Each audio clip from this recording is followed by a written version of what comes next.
So I have just made during the meeting today and also during the discussion that we're going on now, some list of highlights of the discussion topics.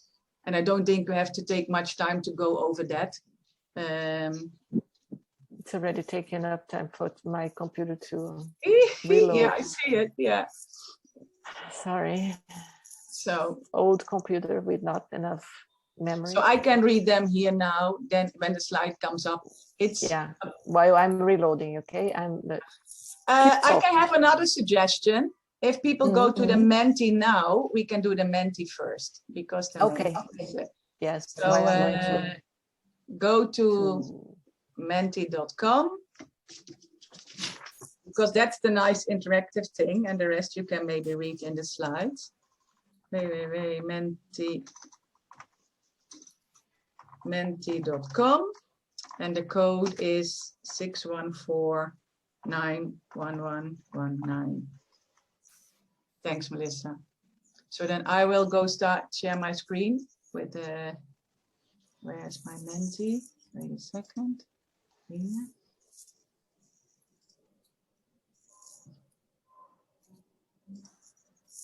Can you see my screen? Yes.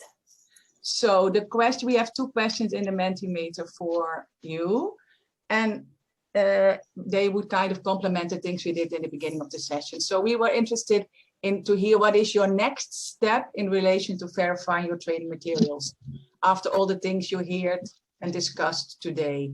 And it's so you can type in text, so there will be this little post-its with the text so we can collect the information.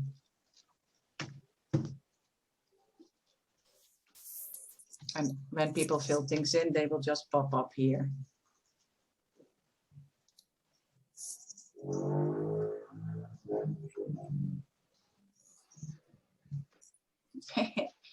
I think I might need to learn HIT too, actually. Copyright, DOIs, I think it's all. Find the right checklist to follow. That's interesting because there are a few in preparation, but I don't think there is one finalized checklist yet. But figure out what materials can be verified, definitely. Maybe not everything is needed. And also I like the term laissez-faire. So how far do you need or want to go? Adding a license to my slide. Let me scroll a bit. Let's hear. Oh, somebody's going to organize Git tutorials for non-coders to help make training fair. I will join up for that one. Sign up for that one. Bioschemas.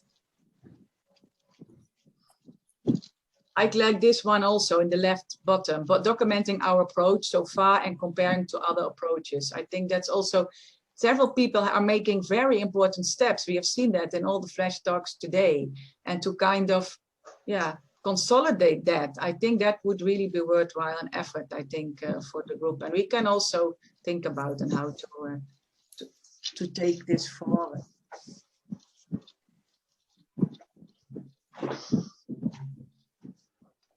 So I don't know if people are still typing.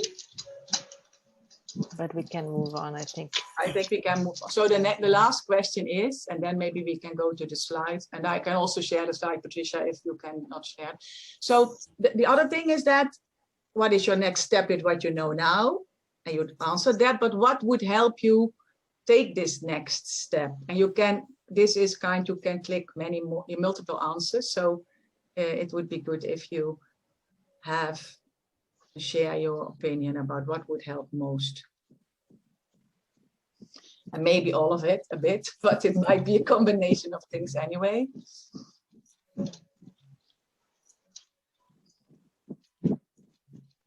In the meantime, I don't know if Stanley is still here and if he can let us know if the room will actually close or if we can have a few more minutes. But I don't know if he's here. Yes, sorry. The best would be to close on time, but I can ask for an extension if that's what you want.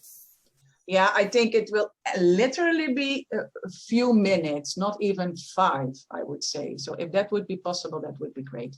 No, that's all right. We can prolongate for a few minutes. Yeah, because it's Yeah. the wrap up is really quickly and we are all tired of discussion, and Melissa wants to go to bed anyway in Australia. Okay, so it's a nice nice view. I think we will, many different options are indicated by people. So my expectation is that most people, yeah, want a combination of the things. Okay, thank you. Then I can stop sharing this one. Then I just have a few slides as closing remarks. So do you want me to share You can them? try to do that. I'm afraid that my computer is not gonna. Yeah, your computer is also tired, wants to go sleep. Okay, 1 second, let me check here.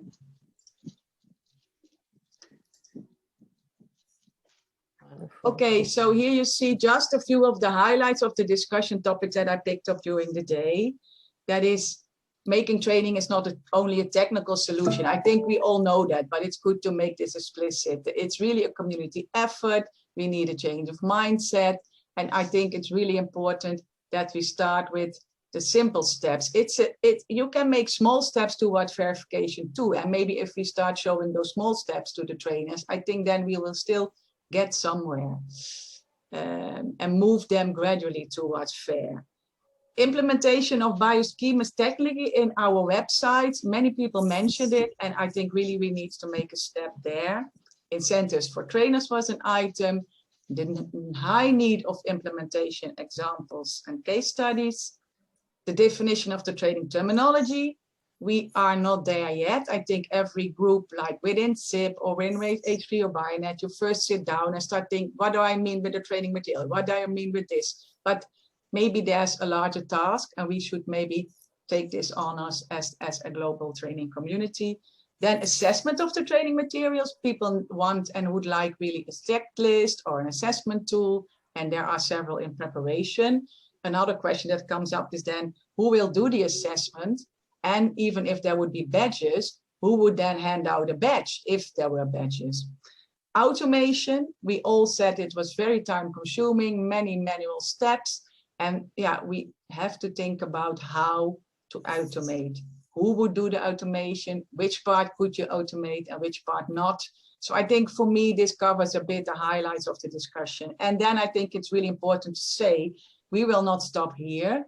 We will talk further on this in the coming months. So we will have had an education summit, and there's a large group in the global training community working on several topics, and we would really like to invite you to join us if you're interested.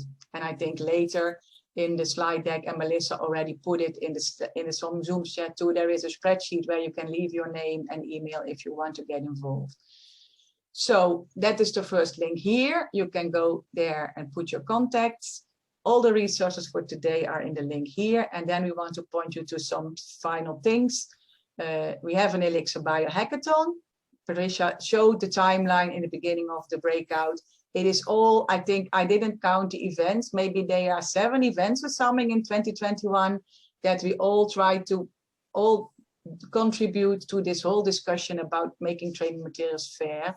And we try to build with each event on the next one. So it's really cool. And November will be also one of the events, and we will work there also in the hackathon. At the ISMB, of course, there will be the Education Cozy, organized by Patricia and Annette. And there are some very, sorry? And Russell. Sorry, I didn't know that. Sorry, Russell. I see you actually on my screen now. I didn't know that. So by Russell, Patricia and Annette. So there's a number of very interesting lectures and contributions coming tomorrow and Tuesday. Then I also put in, as chair of Goblet, I thought it would be nice to show you our first slide of our Goblet presentation. So we have a Goblet booth. You can go there to the portal. We have scheduled sessions in each of the breaks where you can actually, well, we will be there and talk with us. So feel free to join us there. Also, this presentation has a DOI, so we were very fair. We uploaded it to Zenodo, so you can also check it there.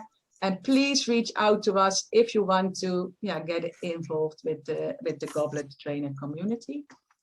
And I think this might be the final one. Melissa prepared a little survey.